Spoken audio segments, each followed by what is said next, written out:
Hello, and welcome to Still More Ways to Write Using Picture Books. My name is sscoggan, and I'm the Early Childhood Librarian at the Newburgh Free Library. This is part 3 of a series, but it can stand alone.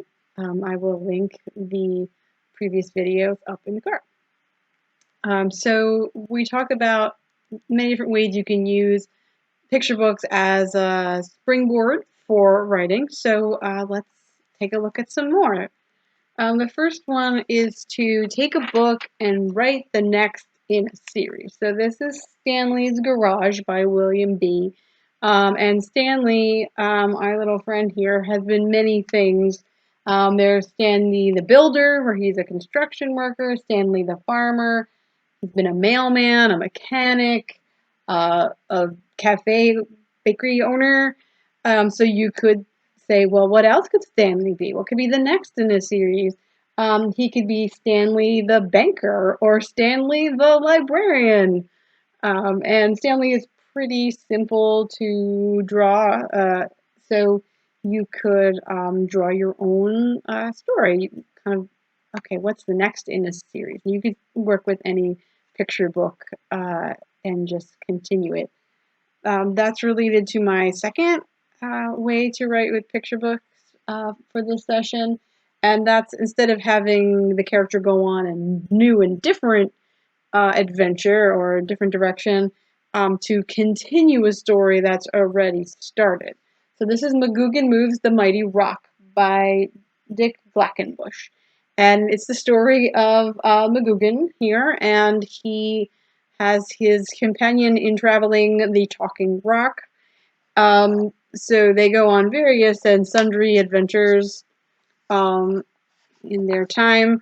And so you could continue the adventure because it leaves open at the end them going on further adventures. So you can just pick up where the story left off and keep going.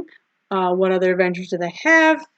Or you could go back to the beginning and talk about how did this talking rock get to be magic talking rock in the first place. So depending on how old the children are or how many other stories they've read that they could draw on to come up with further adventures or prequel adventures. And that's why it's so important to read many different stories, because you can build up a storehouse of ideas and connections and conventions, just to really build your imagination. Pretty much every writer out there who talks about his or her craft is going to say, to be a great writer, you need to be a reader. Number 3 is to put yourself in the story. So in an earlier video, I said you could take a story and give it an alternate ending, or take a story and give it an ending from another story, like put 2 stories together. But in this case, you could take a story and say, what would happen if you were in the story? So this is Corduroy by Don Friedman. And Corduroy has his owner here, or his friend, Lisa, in the story. So you could say, well, what if, let's say, while I was just walking out in my backyard and I met Corduroy, he says, oh, I'm lost. I need to find my way back to Lisa. What can I do? And then the child can be the one to tell the story. What adventures would I go on with Corduroy? You could say, what would you do in Lisa's place, or in Corduroy's place, if you were going through his adventure, or you could put you or your child in the story itself. Idea number 4 is to create your own search and find type story. So if you, particularly if you like art, you could create a story like Wacky Wednesday by Theo Lasig. And in this story, the idea is to find all of these strange, wacky, unusual things in the story. So on this page, early in the story, we have 3 wacky things. So we have bananas growing on an apple tree, we have a bird being chased by a worm, and we have a sprinkler that continues to sprinkle despite the fact that the hose has a bit missing. So you could draw a standard scene, something ordinary, your kitchen table, your school, your backyard, your street, and then add something wacky, and then you can write a story about someone finding all the wacky things. Or you could draw something kind of like a Where's Waldo, where you have a whole scene, crowded scene where something's going on, and then you have to find someone or something in the scene. I have seen some books where there is a character um, who you have to spot on every page, but it's one continuous story.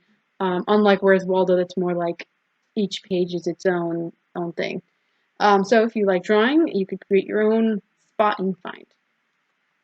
Number 5 is to create food extensions, as I might call it, to a book. So this is the Peter Rabbit and Friends cookbook, and it is, in fact, a cookbook, but it is also a story about a little girl named Lucy who goes through and meets various characters from the Beatrix Potter universe.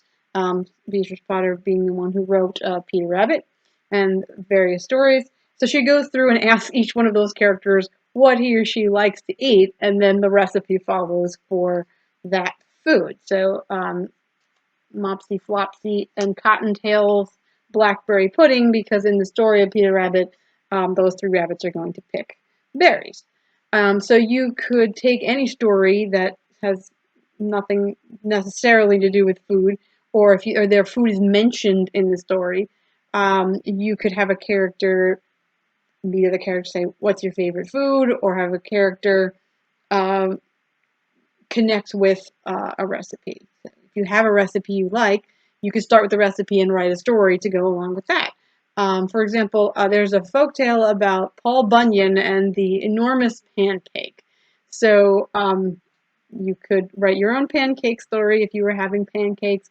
If you were writing a story about spaghetti, for example, there's one called More Spaghetti, I Say, by Rita Golden Gelman and Mort Gerberg. So you can create your own story based on whatever you're either having for dinner or just a favorite recipe that you have. So just to connect a story or create a story with food. And last for this episode, create a story with letters or communication. What in the book world would be called an epistolatory story, a story told in letters. Nowadays, many children, especially really young children, they don't really get a lot of letters or send a lot of letters in this more paperless world. It could be a story told in emails or even text messages. Or in this example, Mitchell is moving. This is by Marjorie Weinman Charmant. It's about a dinosaur who's moving, and he sends postcards. So this is Mitchell, and his best friend Margot doesn't want him to move. She says she's going to cement him to the ceiling so he can't move.